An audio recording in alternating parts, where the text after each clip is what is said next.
Alright, so this is my master class, lesson 27.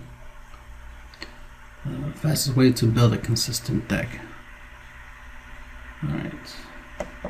So of course the idea is ultimately you want to be able to build a deck that doesn't require a lot of testing. It's what I tend to do a lot because I have a lot of deck ideas and I can't test them all. And not necessary to test them all since they're all based off of this same concept I'm about to show you.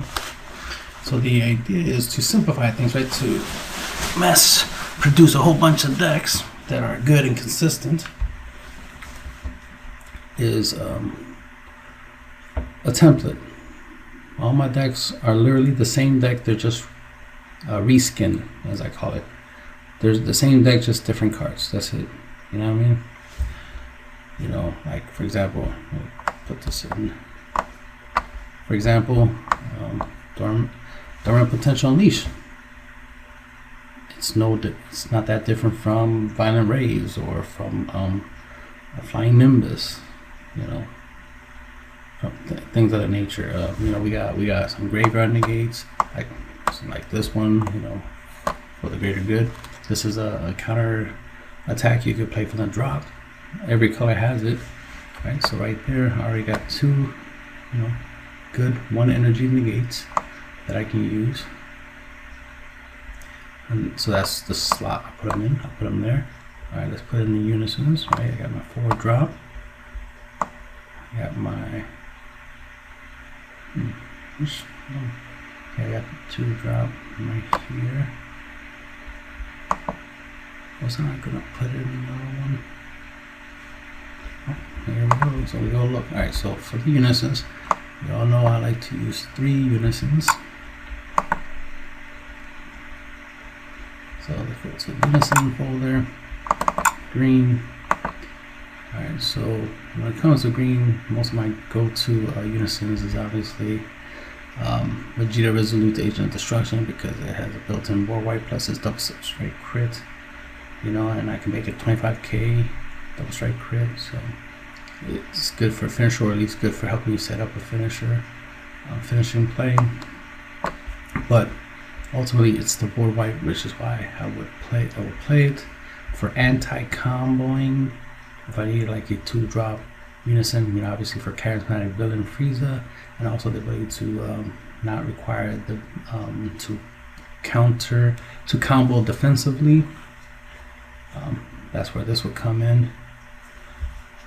You know, a utility. So that'd be a utility unison. So that'd be something I want to play as soon as the game starts. So that's an option. Most people like to use the Meager Unison Sorcery as their number 1 option. So there's that. But right now I'm trying to find Google. Let's see. Alright, so as you can see, we have this card, you know, that has a ability that if it will lose a marker, you can crit a life instead. So this is a good way of keeping this unison in play. So we have a reliable 15k, plus it has a +1 ability where you choose a card from your hand, discard it, and draw a card. So it helps you cycle, it helps you get rid of any dead cards and replace it with something better. Plus, you know, the more you cycle through your deck, the better, because you're trying to get to certain key cards. So this will be something you'll want to consider. Something you can cycle, something you can keep on board, plus 15k, you know, it's good for applying pressure. Choose your opponent's battle card, energy cost 4 or less, and KO it, or choose up to one of their unison cards and remove a MicroRecords. So this is good as a unison slayer, because you can attack unison with this and then use this card's ability to remove marker from unison, so you could kill unison with that. So there's a couple of options here. Raditz is pretty good if you want to use him for his -5 ability, so you could play him for 5 and then -5, and then you choose 3 cards in your opponent's hand, discard them. So that's pretty good card to help you set up you know, the win cone, especially if your leader is your finisher. Like this would be good for what's his name, Reboot Gohan. This would be a good reboot, you know, card for Reboot Gohan. because of the fact that you can, obviously use this to reduce 3 cards from your opponent's hands to greatly increase your chances of your reboot Gohan's attack going through. So this will be something to consider for that. Now with this deck, we are trying to we're gonna need the field card, so we'll grab the field card right quick. So that'd be a 1 of, so I'll put it right here for the 1 of slot. So that'd be a 1 of. So we got the 1 of for the field. For the leader, of course, being green. Of course, we got the green negates and dormant. So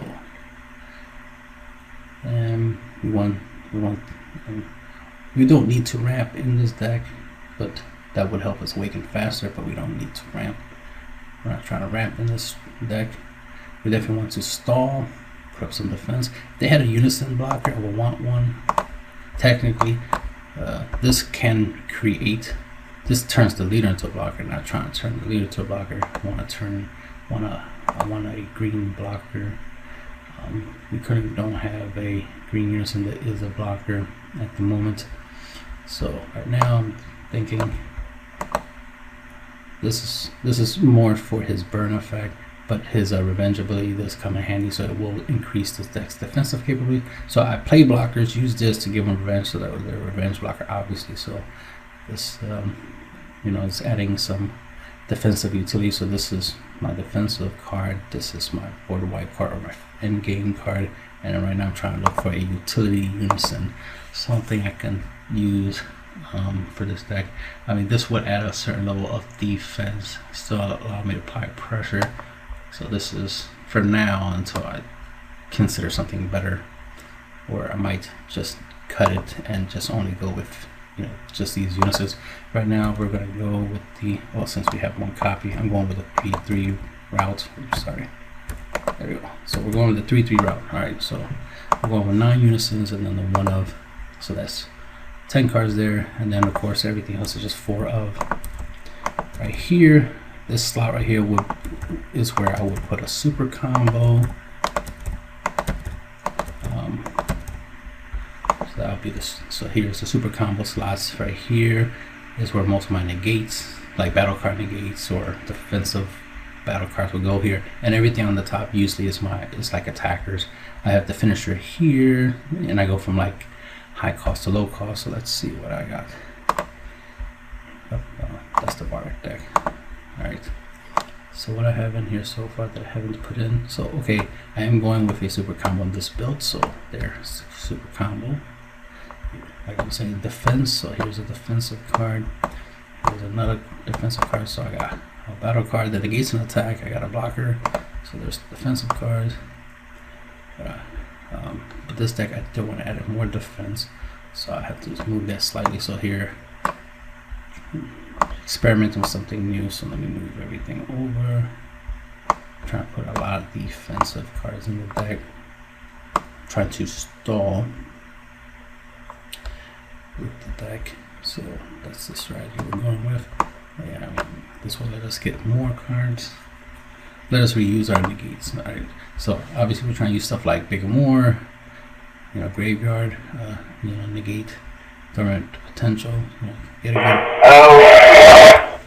good amount of negates. Hey Chris, listen. And so we got these negates here. So help us. Do me a favor, take a picture of it so you can keep it. Right. So we're trying to, gain extra turns. So essentially, it's like a time walk strategy. You're trying to time walk essentially, right? Get an extra turn, extra turn. Extra turns means extra energy charging. So it's a kind of a form of ramping up by just getting extra turns to ramp, right? To play an energy card. So, buying extra turns comes in handy. I think I'm going to put topos in here, so just for now, just because we do have Nappa, so we have a little bit of red in here, so might as well go. It's a red folder. Go grab Nappa. Nappa. So there's Nappa. So grab him right quick. Throw it in here. So this will give us 20k beater, so that's always good. So we got the Nappa. Of course, we got the Roshi, so we can reuse most of these green extra cards. Some of our units are going to obviously be on the field for a while, so they're going to be so they're, you know, obviously they not only their utility for their effects, also their attacks are relevant. So playing them, and you know, the fact they'll stick on the field, so I can swing with them, swing with the leader every turn. So we don't need too many attackers since we can rely on the unisons for attacks. So we already have a good amount of attackers just through unisons alone. And then right now I'm just like putting in some text and defensive cards. Of course, this will be modified a little bit more. We'll streamline it a little bit later. But right now we gotta, you know, start off with a template. I did mention Charismatic Villain Frieza, right? So I might as well go grab him right quick. Throw him in there. So there's a lot of tech cards in here, but it's mainly because I'm trying to play some control. So let's go grab, there's the Frieza. Trying to play control strategy. Oops. So we go grab Frieza right quick. There's a high cost out on there. But he's more of a tech, obviously. So we move that there. Alright. Get out of there. So I need a placeholder. There we go. This is pretty much how the deck's shaping up right now. I'm still going to fine tune it. But I need something to start off with. Right here, I'm going to try to figure out what I'm going to do. Add a finisher, because this deck does have a 6-drop that works really well with the deck's strategy.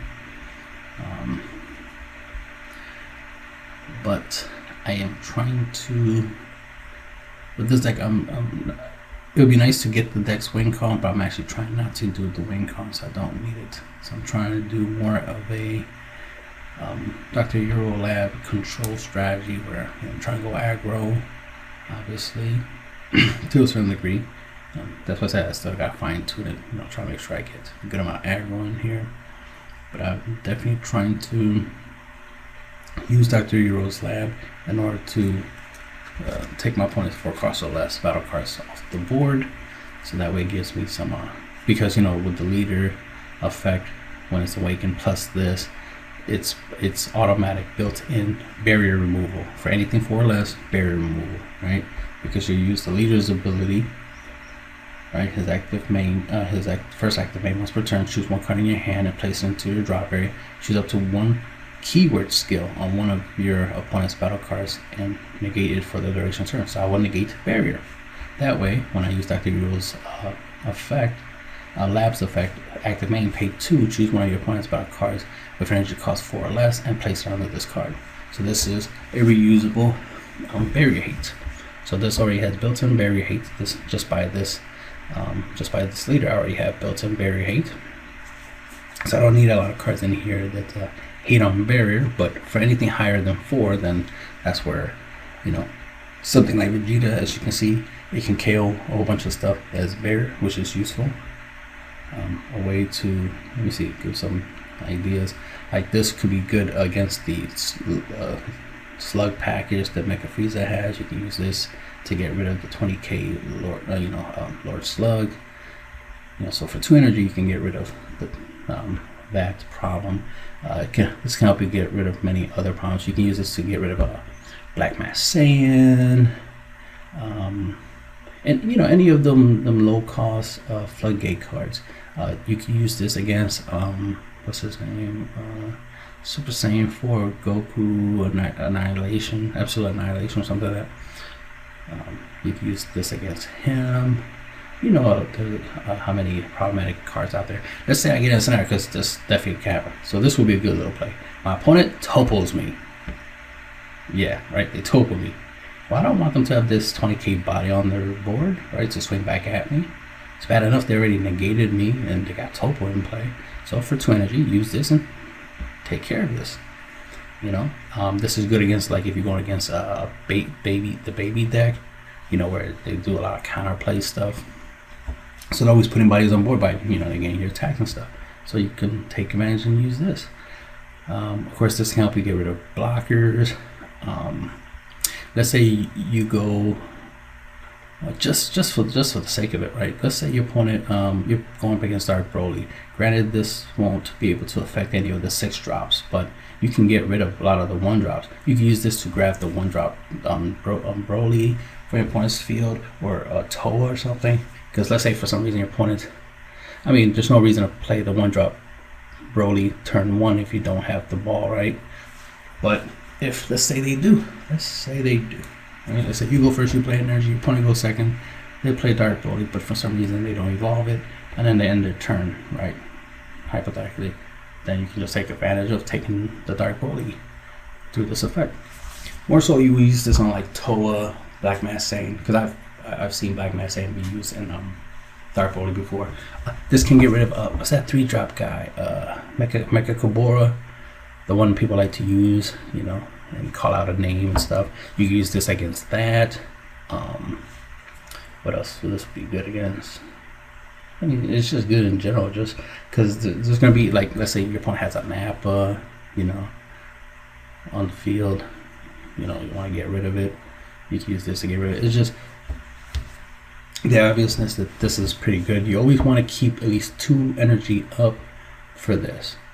So, like, you don't want to really use this effect as soon as turn 2. You want to use this on turn 3. That way you always have at least 1 energy up, because you always want to keep 1 energy up for your negates, right? All your 1 energy negates. Always want to keep 1 energy up for your negates. That's just, you know, common sense. So, or at least for like a 10k combo. Ironically, I have no card here that requires 1 energy for 10k yet, but you get the idea. So you always want to keep 1 energy up just in case.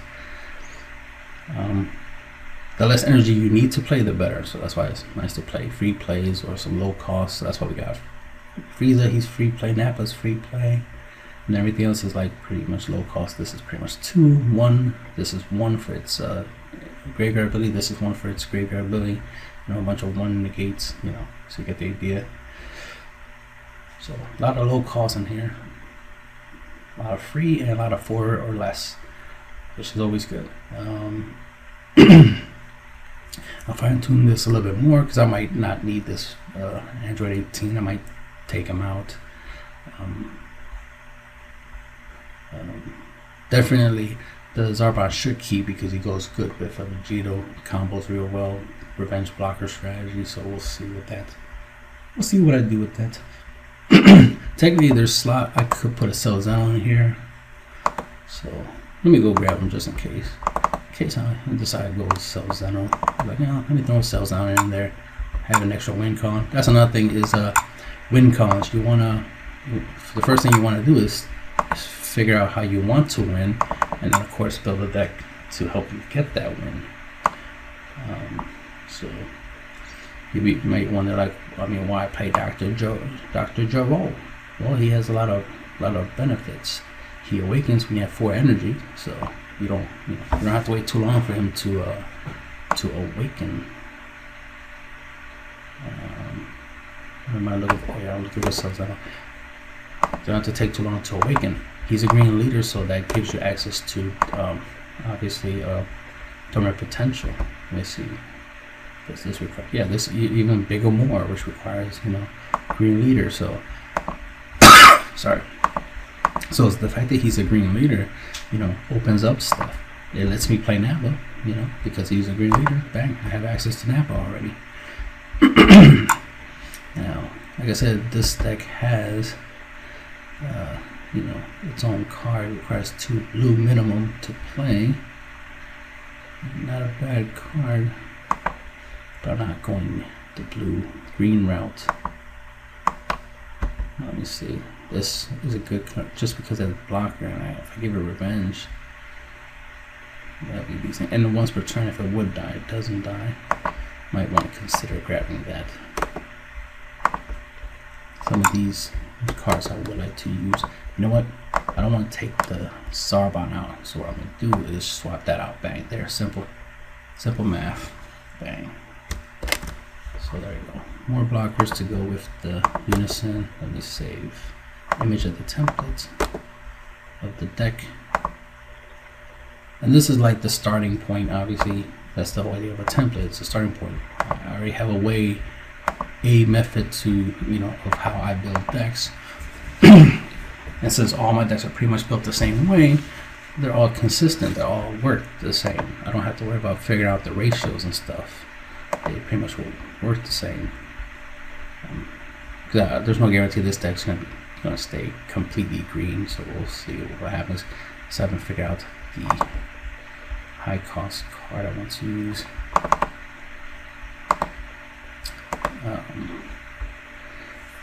Obviously I want to incorporate 30Ks, triple strike, obviously that's my thing right now, right? 30Ks and triple strikes, I want to incorporate them into the deck, so I want to figure that out. I don't want to not have the ability to do the Dr. Yugioh Lab win con, so I want that as a win con, then the whole Cell Zeno thing, which I'll just pretty much think I am going to go that route, so I'll also throw them in there. So far it does look like I want to go green, or with a little red, splash a little red in here. So we'll see. I might go Zeno or not, we'll see. So far, you know, since I got 5, I will need 7 more green energy in order to go into a Cell Zeno play. I got a lot of 2 drops. Actually, they won't hit the field. This will be on the field. This should be on the field. So that right there's 4, 5. That's 9. So I would need 3 more. What else could I put in here? Something big, high cost. High cost. Well, essentially another 5 drop. That's green that I could play for free or cheaply at least. Would be beneficial. Has to be mono green though. That way I could be like Charismatic Benefiza plus the other one that's 2 5s, then a 2, bang 12. So now I just gotta figure out a 5 drop green. So let's go see what we have for the 5 drop slot in green. Of course I will look later on elsewhere. Now these are what I classify as my competitive collection. So it's just like a collection of cards that I see value in that like are relatively good, you know, like Victory Strike, right? Like this is a relatively good card, right? So Charismatic, Surprise Attack Frieza, you know, some of these cards, you know, just have some decent effects, you know, a whole bunch of negates, blockers, you know, we got the 4 drop, Piccolo Simulated, that's a good card. Let's see, we got Belmont. So I pick a little more 5. I don't have that many 5s that I could play, that I could play out for free.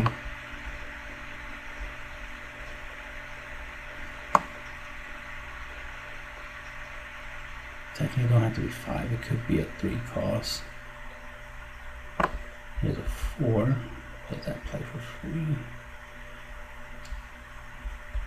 No. It'd be nice to have a free cost card.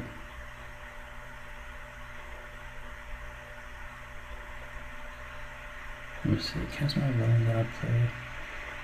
2, 3, 2, 5, 2, 12. If I play 4, then all I would need would be, no, I would need 3. I don't have that many 3s. So I would need a 5. Not many 5s in here. Well, the one, no, I always do like this card. Alright, this does ignore it. For now, this will be a placeholder until I find something better, or maybe tweak this a little bit, or maybe even scrap the whole Cell Zeno thing. So here we go, 5 drop. Because this I play for free, so this I don't have to necessarily play it for free or cheaply. Just paying 5 would be enough. Because, you know, Cell Zeno works best on turn 5 anyway. So once I go to turn 5, play this, clear my opponent's board, and if I already have, you know, Charismatic Benefiza already in play, that's 2 5s. That's 10 plus a Zarbon. That'd be that's 12. Cell Zeno, right? So this is, you know, how I start putting things together. You know, the ratios already the way they work. already have experience using cards, you know, with these effects. Mulligan is always important. How you mulligan determines how you play in your turns. So that's an important thing. Sometimes people look at decks and ratios and think like that's everything, and don't take into account that your mulligan matters, because your mulligan determines which sections of your deck you're using, whether you're using your defensive cards or you're using your offensive cards or a mixture of both.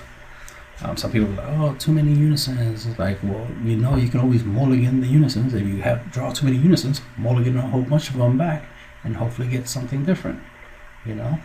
Or charge most of your unisons as energy.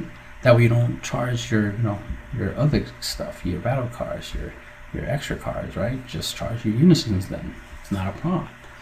You gotta understand that they're a lot like an extra card, but they work like a battle card. These are extra cards that have power. They put bodies on board. These are extra cards that put bodies on board. These are permanents, while these are right here, right? One time use temporary cards. These have temporary effects. That's why I like barrier blockers. Blocker unisons, because they're like permanent defense, right? Permanent negates, as it were. I can use them to stop attacks hitting my leader, while these negates right here can only be used once by paying them. The more copies you have, the better, right? But the thing is, you only get to use them once a turn. You use them, then that's it, they're gone. At least with blockers, as long as the blocker stays on the field, you can use it more than once. This has an ability that when this card activates blocker, place the top card of your deck under Dr. Yuro's lab in your battle area, and this card can't be KO'd in battle by battle cards with an energy power of 15k or less for the duration of the turn. So this is not great against like Dark Bowler or something like that. They're big battle cards, but anything low cost, this is good. So keep that in mind. This only works against by battle cards. So you will be blocking low cost battle cards with this, 15Ks, 10Ks, stuff like that. But it'll be worth it. It'll be worth it. Let's see. So right now, this is a basic template of what this deck's final form would be. I would still have to fine tune it a little bit. The next step will be for me to do some test hands. Actually proxy this out, either using the cards that I have, because I do have this. I have proxy of that. I do own this. I think I have a proxy of this. If not, I could just proxy it. If I'm right, I do have proxy of Zarbon. I will have to proxy this. I do own this. I have to proxy that. I do own this. I have to proxy that. I have a proxy of that. I own this. I own this. I own this. And I have a proxy of that. And I own the leader. So I have a lot of the stuff. So I can easily proxy out the deck, shuffle, do test hands. Another thing I can do is go on untap and build the deck, and then just go into a solo match and just test out hands. So that's another way that I can test out hands. I prefer physically testing, even though untap is a way I can do it. I can build a deck and test hands, and fine tune the consistency of the deck, and then afterwards, once I get the hang of the lines of plays, then I could of course go battle people, do some play testing. So there's things I can do, but I've already done a lot of the work to get a basic idea of how I want decks to work. So I know the ratios of these unisons are good. They're not too many unisons. It's not like every deck that I build that has these amount of unisons, whether it be 12 or 3 right now. I have to test out the decks every time to see the consistency.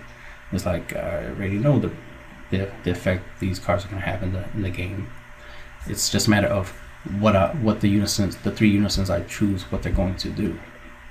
What I plan to do with them. There'll be times where I have 2 unisons that have the same cost, And it's like, oh man, you know. Well, not the same cost, but more so they have, like, I would want both of them in play at the same time because they would have great synergy together, but you can only have one unison in play, so, you know, that sometimes that sucks. Sometimes there's a unison you want to have throughout the whole match, but at some point you got to get rid of it in order to play something else, but it would suck to get rid of it. Like, that happens sometimes where I have two unisons where it's like, oh man, these two unisons kind of conflict with one another because I want them in play. I want to be able to use both of them, but I can't have both. I can only have one or the other. If I could have both, then that simplifies things, but the fact that I can only have one at a time, I have to figure out which one is more important, which one is more important to keep on the field the longest, which one will take that slot in the deck, which is, you know, I put it on the field and it sticks on the field, you know, a permanent unison, basically. I'll use that term, permanent unison. Which one will be the permanent unison throughout the game? And then the other ones are just backups, options, you know, tech cards, right? In case I need to switch up the unison from one to another based off the matchup, you know, which one is which. Like, for example, this unison right here, Bardock, I will want it throughout the whole game because the ability to counter my opponent's combo, you know, when they try to combo, I use my auto, is something you want throughout the whole entire game, even to the very end, right? From beginning to end, you want this effect. This effect's awesome. And he's a 15k body. Then he has the ability to become a finisher because he can become a 20k triple attack. That's potential 3 damage just with him alone, which, you know, is very helpful. Especially if you swing with this and your opponent has a negate. Well, if they wasted on the first attack, you have 2 more to go. And all you have to do is throw in some double strike. You know, once one of your attacks go through, double strike and bang, go for game. Obviously, I don't have the double strike effect in here right now, but I could splash it in. You know, I could take something out and throw it in. For example, I could cut back on the like, I could, instead of playing the for the greater good, I could take that out, keep the bigger more, keep the throwing potentials because they're more of a blanket effect. I mean, right now I'm thinking about, like, yeah, I probably want to go that route. So let's adjust this a little bit more so we can have less. Okay, move that over here to that folder. So as you can see, I got like a little folder where I take cards in, take cards out. Okay, take that out.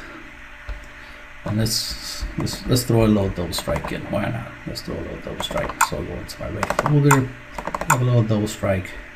Obviously, for optional purposes, we'll grab Supreme Kai, oops, Kai, go over here, and then bang, throw it over here. And there we go. Now we got the Kai. I guess I'll switch that up a little bit. Get out of there. I like to put stuff in a certain order. You know, there's a method to my madness. No, I don't just randomly throw things into a deck. You know, I do have folders where I already have preset cards that are good, that I have experience with. You know, at least I have experience with these cards individually. You know what I mean? Like, I've used this unison, I've used this unison, you know, I've used this unison, you know what I mean? So I have experience with them individually. But, you know, when it comes to, like, using this leader and using some of these other cards in combination with these cards, that's where it'll vary. But that's the idea. You always want the ability to combine cards and get different effects and results, because you're not always going to have everything you need, right? You know, like, for example, let's say hypothetically, like, this is a mono green deck, right? Let's say, and then there is no barrier hate in the deck, but we do. Obviously, this is barrier board wipe. Here's another barrier board wipe. But let's say there was none, and we needed some way to deal with barrier.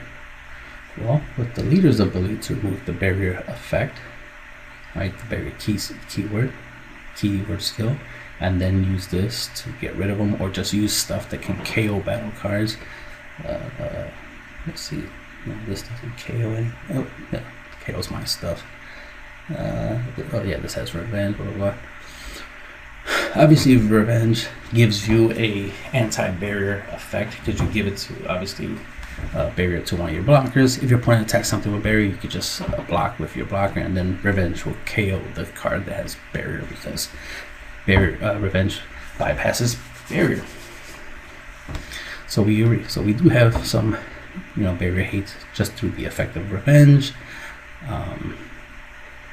and then of course negating the keyword skill. If you could take the keyword skill barrier away, then anything you have that can KO a battle card, like Frieza, right?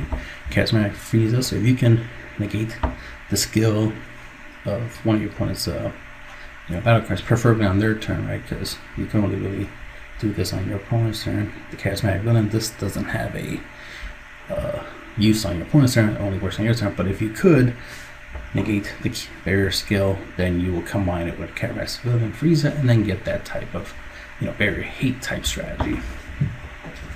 But in this deck, that doesn't work that way. So good thing we do have cards like these two that do board wipe barrier hate, so that comes in handy.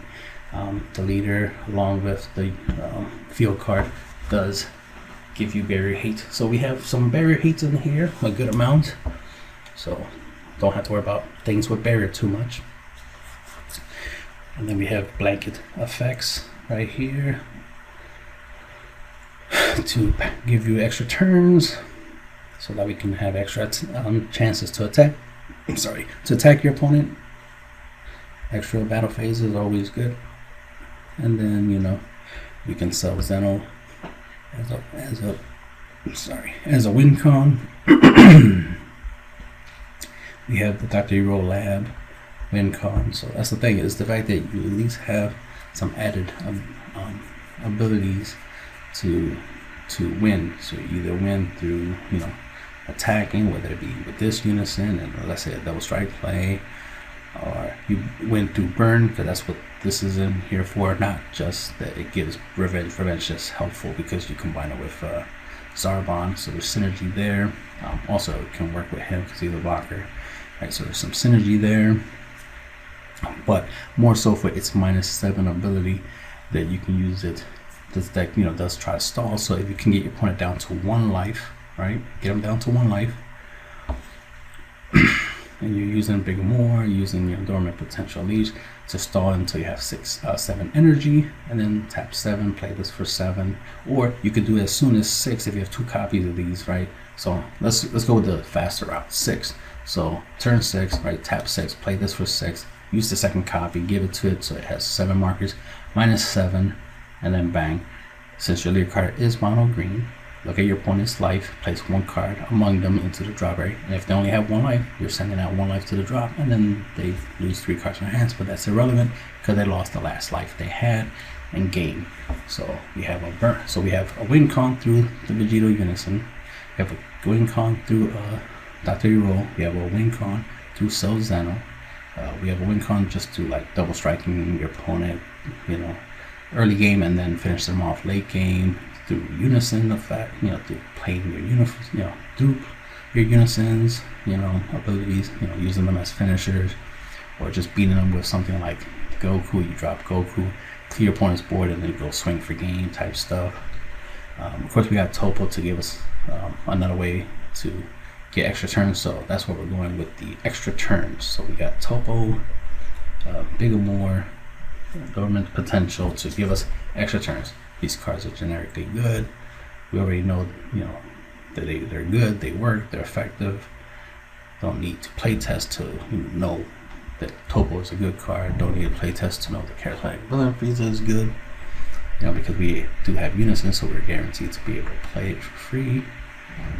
This Goku we know is good because once you play him, you ignore and barrier KO all your opponent's battle cards. So even if you're doing bad, even if you're not that good of a player, your opponent's a better player, and they swarm in you know, they're going wide on the board and they got all this stuff. All right, they go wide, you don't have potential them. Then your turn, you play Goku, wipe their board, bang, there you go. Don't need skill for that, just need these 2 cards, and bang, you can beat the best of the best, right? You don't need to play test a lot.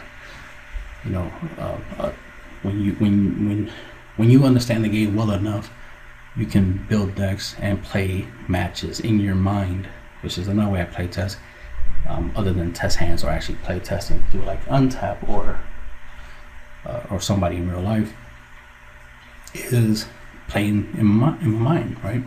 Thinking about certain lines and plays. Like if I was up against a certain deck, how would I beat it? Sometimes I'll watch videos on YouTube of certain matchups. Like, you know, obviously I watch tournament, you know, PPG tournaments and stuff like that. You know, whether it's a webcam event or an untap event or a real life event that they streamed or whatever, it doesn't matter. I mean, dueling is dueling.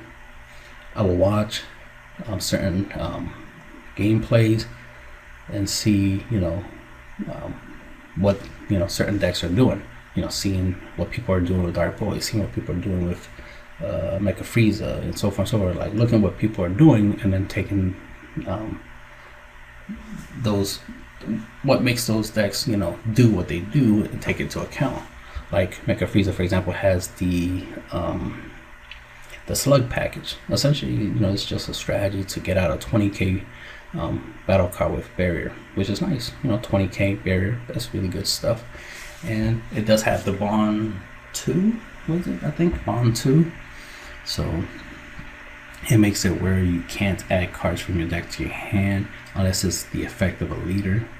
So that's pretty good. That's a good way of slowing down draw effects and stuff like that. So obviously that will stop super combos, that will stop any use that has draw abilities, they'll stop anything that searches and so forth and so forth. So it's a good strategy, you know. 20k barrier blocker plus has a built-in floodgate ability. Not barrier blocker, 20k barrier battle card with a floodgate ability. So, you know, that's really good. But again, you know, part of what makes it strong is that it has barrier. So of course you want to incorporate some barrier hate into your deck.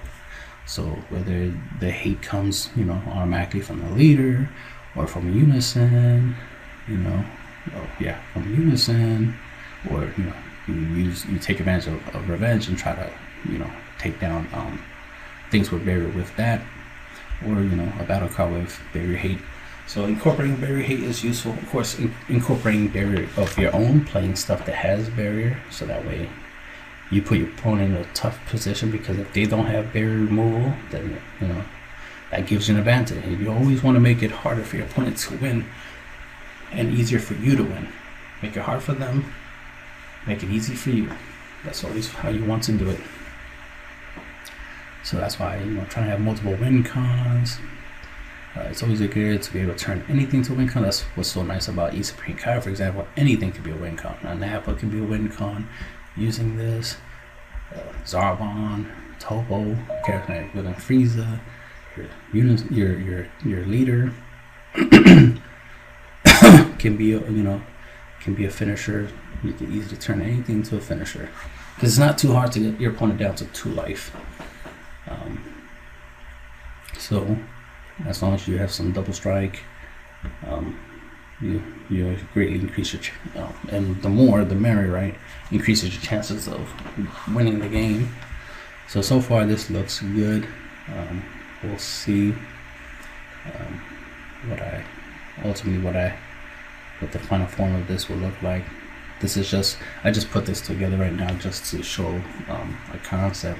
I mean, I like what I see so far, but this is just to showcase the concept of, like, you know, how quick and easy it is to build a deck. And it's like, you know, there's a method to my madness. Right now we have, let's see, 8. Okay, let me go. 9, 10, 11, 12, 13, 17, 18. All right, so we have 18 cards that don't have combo power, right? 18 cards in a 51 card deck. So on a 51 card deck, we have 18 cards that don't have combo power. Everything else is mostly 5k except for Isapate Kai, Nappa, and Zeno. Those are the only 10Ks in the deck, and Nappa is the only 0 cost 10K. So we have a good amount of combo power in here. So right here it's 24, and then with this it'll be 28 0 cost combo power. So we have 28, which is almost close to 30. So we have at least half. We have more than over half. We have more than half of the deck you can combo with. Less than half the deck you can't combo with. But they do what they do. They serve purposes. Like this is right here, infinite combo right here. This is another infinite combo right here. Topo is an infinite combo because once you play them, you don't have to combo. And if you don't have to combo, it's almost as if you infinitely comboed, right? So that's a way of looking at that. And then we got the unisons, adding extra attack power, and we treat them as extra cards that can attack. So play them, use them, and swing with them, which is better than just playing an extra card like Big or More, for example, and not be able to not put a body on board. Like this is good defensively, but it doesn't provide no offense. At least unisons, if they have a defensive effect, at least they provide offense by having attack power and their defensive effect. So sword and shield, right? Always have to think of that. Always have to have the ability to deal damage and attack, but also be able to defend. Sword and shield. Just like this has the ability to, since it's a 15K, you can swing with it. It has the ability to attack, but also can give your battle cards revenge, preferably blockers, to make your blockers more deadly. Or just by giving any of your battle cards a barrier, it makes it less likely your opponent's going to want to KO your battle card through battle. They might want to use a card effect. Now imagine you use this on stuff that has barrier. So a battle card with barrier and then give it revenge would be really sweet, because barrier will protect it. That means your opponent can't use skills to get rid of it, so they have to kill it by battle. But since you gave it barrier, it makes it not a good idea to attack it, kill it by battle. So you're just adding extra layers of protection onto your battle cards. So keep that in mind. So this would be pretty good to use with battle cards, not only with blockers like I use it, but you can also use it with battle cards that have barrier to add an extra layer of defense to them. And then of course it's anti-barrier hate, the whole revenge thing. And let's see what else. Like I said, there's ways to test, but I tend to do a lot is like you see right now. I haven't tested yet, but I already was able to fine-tune the deck, get the deck, looking, like something that you can actually do stuff with. I already take cost to account, so a lot of low cost cards in here. Most of these cards are utility. I got the Nappa here, because of its defensive use. It's more to use it as as a way to defend your leader. So if your opponent attacks your leader, bang, use this to combo, and then hits the field. If somebody attacks with something else, your opponent attacks with another card, you can combo from the field. So that's mainly why it's there for. It's not there for anything else other than to use it defensively. But then of course we got the Bardock Unison to help us deal with our opponent's combo. So if your opponent is attacking with weak cards and trying to make them strong, you can use this to counteract. Plus this is anti-super combo hate right there, right? Your opponent tries to use a super combo, use this to get rid of the super combo. So you get rid of that power boost. So this helps you counter your opponent's super combo. But the irony, we also have our own super combo just in case. So we can counter their super combo and we can use our own, right? Gotta love making things harder for your opponents and easy for yourself. What else? Oh, of course, this is good against certain stuff like battle cards that when you combo them, they hit the field. So this would be good against your opponent's Nappa, or your opponent's Raider's War Cry, Bardic's Raider's War Cry. And you know, the list goes on of how useful this card effect auto is for dealing with certain cards that when your opponent combos, makes it harder. Now, I don't know if my opponent combos with a, like, let's say Nappa, for example, right? If I use this, I can't, like, as soon as he plays the super combo, can I use this immediately to remove this super combo to prevent an arrival play? Which means if they want to arrival, they're going to have to play another multicolor and then try to do arrival. So that's, I don't know that synergy yet, you know what I mean? That's rulings. That's not something I could figure out from play testing. Play testing, it's not going to get me the answer to that. Rulings is what's going to give me the answer to that, and by knowing that, that's half the battle, right? So if I know the ruling of that, if this can help me counter my opponent's arrival play, then that'd be badass. Then this, you know, serves another purpose. This can be used as anti-arrival, so that'd be useful. But again, it's just rulings. We already know this is a good card just generically, you know, just being able to stop your opponent from using a super combo or just getting a 10k from anything they combo for 1 energy. This is a good way to counter that. And if not only that, it also forces them to play another card. So then another thing is I use this as a form of hand control, because I'm forcing my opponent to have to use more than 1 card when they combo. So if they only plan to attack and combo 1 time, I'm gonna use this to force them to combo 1 more, you know, combo again. And that right there's some hand control, you know, like essentially hand destruction. So I'm essentially getting rid of 1 card from the hand. Well, technically 2, because, you know, I'm forcing 1 away that they already use, and I'm making them use another one. So that's 2 cards from the hands. So it's like a reusable rebrand. And imagine if I threw rebrand, the leader is green. So if I want, I could throw rebrand in there. You know, I could be like, you know what, I'm gonna skip this out, because that's an option. I could skip this out, like, you know what, I might not need to recycle these cards that much, because I'll probably draw them. I'll probably have Topo. Like right now, when I think about it, like I might not need Roshi. It's a nice idea, but I might not need Roshi that bad.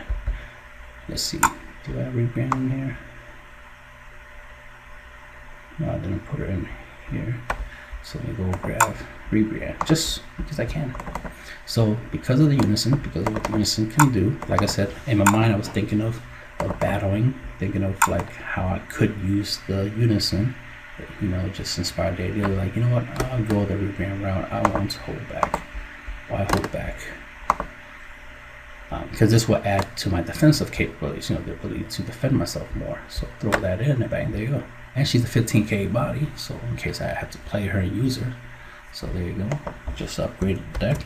And it's just that simple. Small little details can go a long way to increasing the power of a deck. So now I have some extra hand control in the deck. So I got some hand control, got some board control, barrier hate, this, that, and the third. I got multiple win cons. I got like this 1, 2, 3, 4.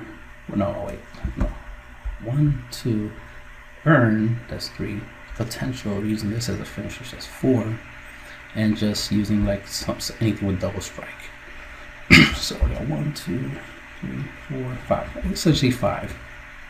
Because this could be a win con, this could be a win con, this could be a win con, you know, or I should say the leader could be a win con, and this is a win con, and then just anything with double strike, just double striking my opponent for game.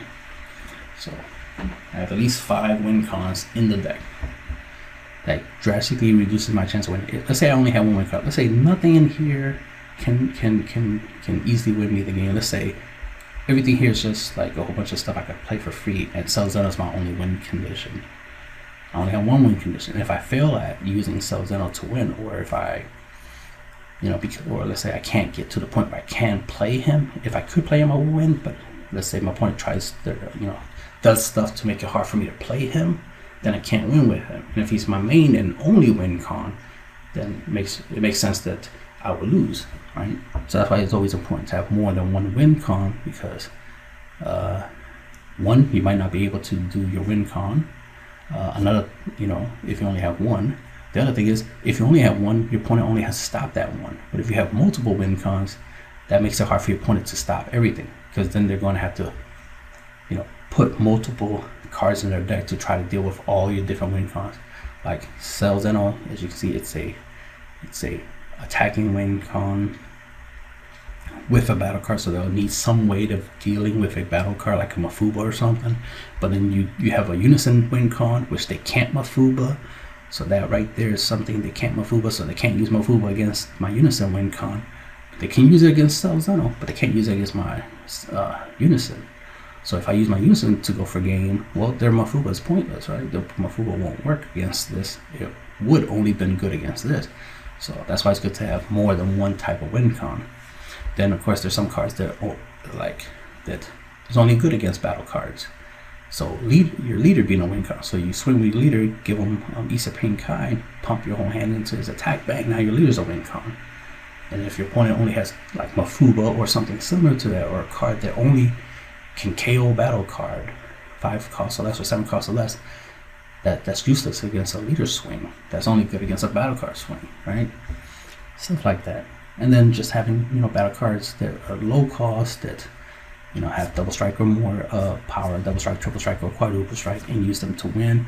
As you can see, this has the ability to wipe the board, so it will greatly increase your chances of not being blocked by blockers. That's another thing to take into account, is the ability to clear blockers.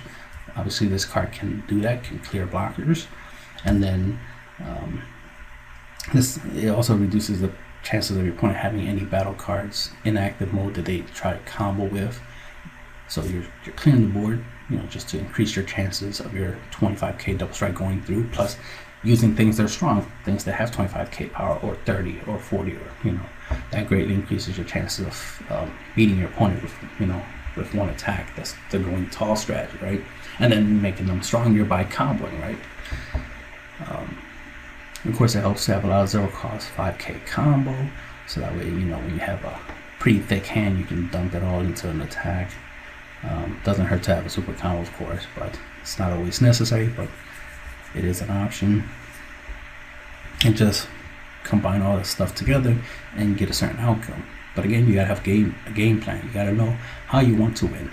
So in this deck, I do have a couple win cons. Mainly, I would like to win more so through Vegito's ability. But of course, I do have Vegeta Unison and Goku Pride of Saiyans as two main win cons of the deck. Of course, Bardock's Fraternal Unison, of course, has its use, but thing is that these types of win cons over here are attack based. The best win cons that your opponent can't stop is Vegito Unison and your leader effect, your active main, where if your lab has 17 or more cards under it, you win the game. So your leader's win condition and Vegito's ability to burn your opponent for 1. Now, if you can play Vegito more than once, like play 2 copies to burn your opponent for 1, then all you have to do is get it down to 2 and then finish them off with this. So that's always useful. But should be too hard to get somebody down to 1 life. There might be a scenario where you try to take them down with the leader swing, for example. And let's say you double strike, and then they're like, no, well, you don't get to double strike. Let's say you just swing and they negate your attack. Or maybe they topo you. It's like, damn, I have a wide board, but they topo me, and I can't attack because I have to discard cards, and I can't discard cards to attack because I only have like 2 cards in my hands, let's say. Then if you could afford this, 6 to play this Vegito, let's say you have a second copy, you attach it, now you have 7 markers on it, -7, burn your opponent for 1. And when I mentioned the negate, I meant like a sparking negate. They use a sparking negate, which means they credit life. I mean, they take life, add it to their hand. So that means they're down to 1 when they use the sparking negate. And now it's like, all right, cool. Since I have 2 of these in my hands, play them for 6. Attach 1, -7, burn my opponent for the last 1 damage. You know what I mean? That kind of stuff. But the cool thing about this card is that not only does it deal your opponent 1 damage, it does help you get rid of 3 cards from your hands. So just even that alone, just dealing them 1 damage. Let's say they have 2 life, use this to deal them 1 damage, so now they have 1 life left. And then, you know, take 3 cards from their hands out when they're tapped out. That greatly increases your chances of potentially just winning through through your leader swing or anything else you have. Like, let's say you have Goku in play, or you have the ability to sell Zeno, then sell Zeno. And of course, sell Zeno being able to do its effect on top of this card's effect. That's a total of 6 cards. So you combine these 2, greatly increases your chance of your sell Zeno winning you the game in that type of situation. So you see a lot of this stuff has synergy with one another. You know, you can combine them in different ways and get a lot of really cool effects. Like you can obviously use Yugioh to take crit your opponent for 1, deal your opponent 1 damage with this card's effect. Right, yeah, which is crit. You crit them for 1, then minus 3 cards from the hands, right? Then play this, board wipe your opponent, right? And then swing for game, and then dump your hand into his attack, and there you go. So there's a lot of synergy with most of these cards. Obviously, you can use Yugioh's ability to crit your opponent 1 life, get rid of 3 cards from the hands, and then use a punishing passion. Really have to take 2 more cards from the hand, so you can take your opponent's 6 card hand down to a 1 card hand, or 5 card hand to 0 cards. You get the idea. So it's just a matter of how you use these cards together in combination, and you get like really cool results. That's the creating a card by combining cards concept. So a lot of the stuff I do is combining stuff. Like you might just look at Zarbon, it's like, he's a good card, not great, but he's good. It's like, yeah, he is good. But when you combine it with Vegito's revenge effect, he's great. That's barrier hate right there. That's board control right there. That's a great strategy, right? That's a good defense. All right, I got to go use the bathroom, so that's the end of the video.